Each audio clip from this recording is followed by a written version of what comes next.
Globalized world, markets and payment streams are becoming more and more complex. 50 years ago, goods transport found an answer to this development. The solution was a harmonization and standardization of shipping containers to the ISO norm. The Swiss Financial Center is taking a similar route with the harmonization of payment transactions in accordance with ISO standard 20022. The ISO container created standards through uniform measurements, which offer the highest possible level of efficiency when loading, transporting, and storing goods. Previously, differing formats and standards made freight transport more difficult. This starting position is similar to the current situation for payment transactions. Here too, the new ISO standard will ensure that differing procedures, standards, and formats will soon be a thing of the past. The path to harmonized payment transactions consists of 4 stages. In the first phase, up to the end of 2017, transfer procedures and direct debits will be converted. In Phase 2, by 2020, the Swiss Financial Center will introduce a new uniform in-payment slip with data code. With this itinerary, we can reach our destination together. How must you be active as business professionals? Many factors influence the way in which harmonization affects your accounts payable, receivable, and payroll processes, as well as IT solutions. For instance, whether you use standard software or an individual software solution. Let's take a look at ISO 20022 conversion using accounts payable as an example. As a company, you use standard software for your accounts payable. Your software partner has already integrated the new transfer procedure in their software and offers you an update accordingly. The transfer of payment orders to and notifications from PostFinance or your bank will then be structured in the international ISO standard. For this, you'll be required to enter all account numbers of your suppliers in IBAN format in all your IT solutions. Regardless of whether you use standard software or an individual solution, we recommend that you contact your software partner in good time to discuss the procedure.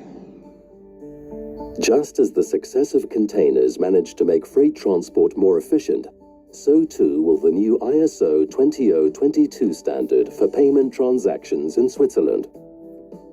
Analyze and optimize your accounts payable, receivable, and payroll processes in good time and benefit from harmonization. This way you will be best equipped for the future. If you have any questions... Good morning, XRP Future Millionaire. It's 9:17 a.m. Eastern Standard Time on the East Coast in the United States of America. I wanted to play that ISO stuff for you. That is from several years ago, but I wanted you to see how they had it lined up and how it's kind of followed. It's following the plan. This has been set up for years, since farther back than 2011. So basically what's going on here is we had a live class last night from 8 to 9 p.m. If you're interested in that on Tuesdays and Thursdays, join Tom's Army, $9.99 a month. You get the exclusive Telegram, and from there, in the Telegram that I give you for free for believing in me on YouTube, you get to find out how to join the class. It's a free class for an hour. All I ask for is a $5 donation if you appreciate my time. No hundreds of dollars a month, just $5 a class for an hour. Simple. If you're not part of it, you can even watch it after, but you have to be part of Tom's Army because you have to get the exclusive Telegram. There's also 4 subdivisions in the Telegram that you can be a part of that I'll show later.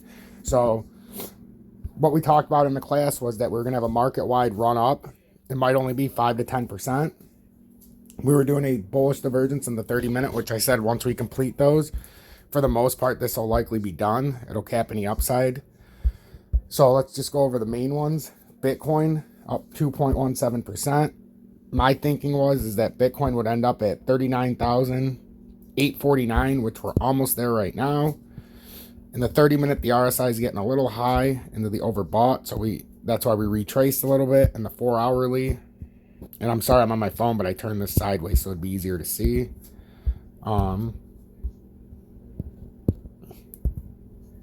So we're still got room on the 4-hourly and the RSI. We still have room on the daily, but it's coming up to the resisted area, that yellow line on the 14. So That's what we're looking at with Bitcoin, with XRP.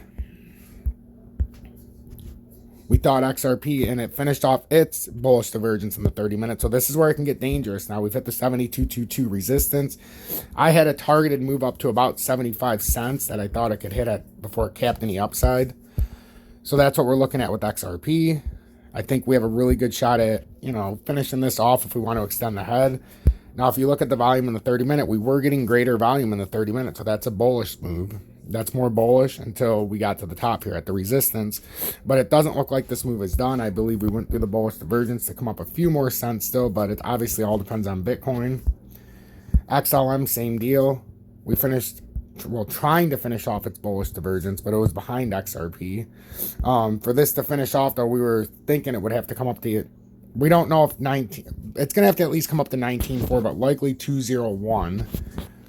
For it to make this look right, but it could stop at 19.4. XDC, it's come through the 50, but it's got a little more work to do. I think this is going to come up to about 548 to finish off its bullish divergence in the 30 minute. If you base the bullish divergence on the EMA lines, you can do bullish divergences in different ways, but this is doing it using the moving averages. And then DGB has finished off its bullish divergence. It hit that 2062 resistance, or we thought it would come up to, but we did talk about yesterday how we thought, and that's why that 21, it's up a little too high. The 2122 line is where I think we could cap any upside here. It's showing a market-wide structure setup. So the main reason why I'm not in this, and I had an opportunity, I was going to get into AV. It's up 8%. And then I talked about Ren. Ren's the one where I should have bought into.